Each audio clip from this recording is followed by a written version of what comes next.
Donc après, là, on va commencer à arriver sur des trucs assez intéressants aussi. On va aller encore plus dans le détail. On va regarder concrètement les holders short term, donc ceux qui sont là depuis très peu de temps dans les crypto-monnaies, leur niveau de prix. Donc on va voir en fonction de leur prix moyen d'achat la déviation standard. Donc ils vont regarder déviation standard plus 1, donc plus un écart type et moins un écart type qui va nous donner un range au final. On va pas faire les cours de maths, statistiques, alors je sais pas si c'est collège, lycée, mais grosso modo, l'écart type, donc standard deviation, on va mesurer l'écart des valeurs par rapport à la moyenne. Et du coup, un écart type de 1, ça correspond à 34% des valeurs compris au-dessus. Et bon, là, dans ce cas-là, je vais arriver à l'expliquer sûrement.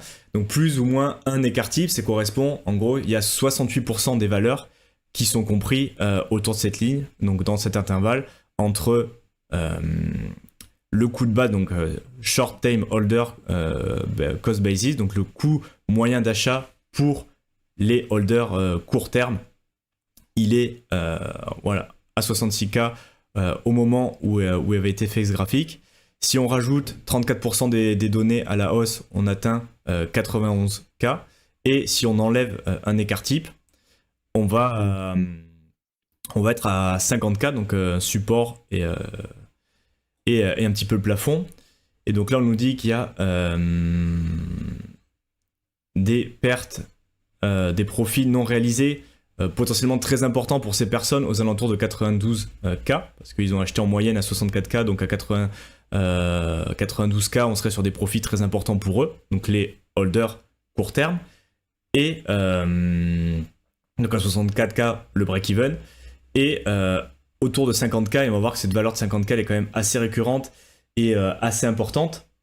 Du coup, c'est un niveau de support à regarder avec pas mal d'intention, parce que ça s'aligne aussi avec la True Market Mean, donc le coût moyen d'achat de tous les participants du marché crypto sur Bitcoin. Et donc c'est quand même des supports intéressants, parce que là on a en gros 68% des valeurs d'achat qui sont situées dans cette zone là, avec du coup non seulement on a les holders short term, mais maintenant on va regarder les différents niveaux de stress financier auxquels ils peuvent être soumis. Donc encore une fois, ils vont faire une séparation en fonction de différentes tranches de jours, donc entre un jour et une semaine. Est-ce que c'est le coût moyen sur une semaine à un mois à 3 mois, et 3 mois à 6 mois. Et donc là, on nous dit, pour l'instant, et là du coup ça a un peu changé par rapport au rapport, et vous voyez, ça fait que 2 jours qu'il a été publié. Donc au moment où il a été publié, il y avait toutes les cohortes, donc un jour à une semaine, un mois à 3 mois, qui étaient en perte non réalisée pour ceux qui détenaient du Bitcoin sur le court terme. Et donc il y avait un range de consolidation qui a été au final assez improductif pour les traders et les investisseurs, mais ceux qui sont rentrés sur le court terme. Et jusqu'à présent, il y avait cette cohorte, donc de ceux qui avaient acheté, qui étaient rentrés avec un prix moyen sur les 3 à 6 derniers mois, qui était encore en positif, avec un coût moyen à 58K. Et là, on est passé en dessous, on est à 56K. Donc même cette dernière cohorte, au final, de ceux qui sont rentrés, en fait, entre un jour et 6 mois, en moyenne, tous ceux qui sont rentrés, les investisseurs court terme, ils sont actuellement dans le négatif. Avec, voilà, même ceux qui sont rentrés il y a 6 mois, qui commencent à être dans le négatif du fait de cette correction. Et du coup, on va regarder aussi le meilleur multiple. Donc, il va regarder, pour le coup, le prix actuel versus la moyenne mobile à 200 jours. Donc, c'est moyenne mobile à 200 jours, c'était le prix moyen sur les 200 derniers jours. Et du coup, c'est un indicateur qui est quand même assez connu pour regarder si on est plutôt sur une tendance bullish ou plutôt de bear market. Donc au final, c'est un indicateur assez intéressant. Et on se rend compte que dès que le prix actuel passe au-dessus de la tendance de la moyenne mobile à 200 jours, on est sur une tendance haussière avec des phases haussière, voire de bull run. Et dès que le prix passe en dessous de la moyenne mobile, on est sur une phase de bear market.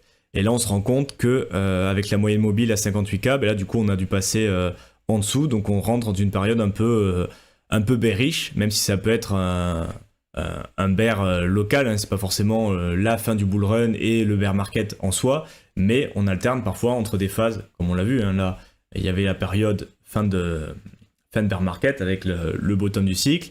On a commencé une tendance haussière qui a bien augmenté.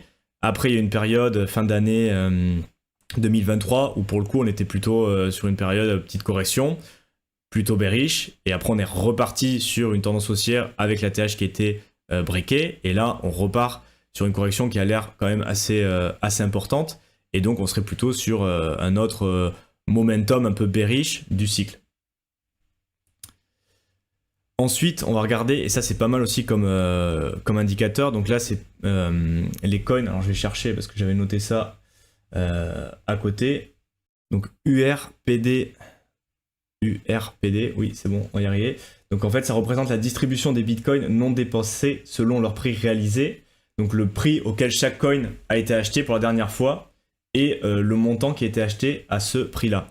Donc si on regarde au final, on nous dit que le spot price il est autour de 60K, encore une fois au moment où a été publié le rapport, et que, je vais remettre le stream en direct, et que il y a 2,63 millions de BTC, donc 13% de la circulating supply, qui est située entre 60K et 70K, donc dans un cluster, donc un regroupement de valeurs, donc qui est quand même assez court au final, entre 60 et 70K, c'est pas énorme, il n'y a que 10K, et il y a quand même 13% de tous les BTC qui ont été achetés et qui sont holdés, donc 263 millions de Bitcoin, qui est situé dans ce range-là. Donc effectivement, comme ils disent, hein, une petite fluctuation du prix peut avoir un effet substantiel sur le comportement de ces investisseurs, parce qu'au final, si on passe en dessous des 60K, ce qui est le cas actuellement, mais il y en a beaucoup qui se retrouvent dans le négatif, quoi, la tête sous l'eau, et si on n'est pas préparé mentalement, si on ne connaît pas les cycles et tout, ben ça peut vite piquer, quoi. Et après, on nous dit que voilà, il serait quand même sensible à n'importe quel prix qui baisse en dessous de 60K, ce qu'on l'a vu. Et il y a aussi, ce qui m'a paru intéressant en le regardant, cet air gap, donc ce vide, en fait, à partir des 60K jusqu'aux 50K, il n'y a pas beaucoup de monde en fait qui a acheté des coins à ce niveau-là et qui les détient, notamment par le fait que tous ceux qui étaient là, comme on l'a vu sur le précédent cycle 2021, qui ont acheté sur des niveaux assez élevés, eux, ils sont passés la machine à laver, ils sont fait rincer, ils ont fait n'importe quoi, ils ne détiennent plus leurs coins, c'est ce qu'ils ont vu plus haut, et c'est ce qui est aussi logique pour les short-term holders.